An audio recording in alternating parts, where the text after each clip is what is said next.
আমি হরিপদ দাস। আমার স্বরচিত একটি লেখা বাস্তব সত্য। রাতের শেষে সুন্দর মনোরম সকালে ভোরে সূর্যের আলো ছড়িয়ে দিয়েছে জগৎ বিশ্বে। আবার ঘড়ির কাঁটার মতো ঘুরে ঘুরে নেমে আসে আধার।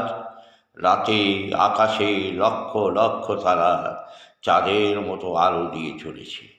এটাই তো প্রকৃতির নিয়ম, চলে এসেছে হাজার হাজার বছর ধরে। ওদের মধ্যে নেই হিংসা প্রতিহিংসা, নেই কোনো ওদের জাতির বিচার।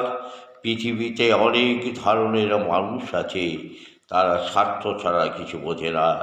ওরা সমাজের মধ্যে ছড়ি ঘোরাতে ব্যস্ত। স্বার্থপর মানুষের অভাব নেই। আমার একটা কথা মনে পড়ে গেল, যখন তোমার কেউ ছিল না তখন ছিলাম আমি।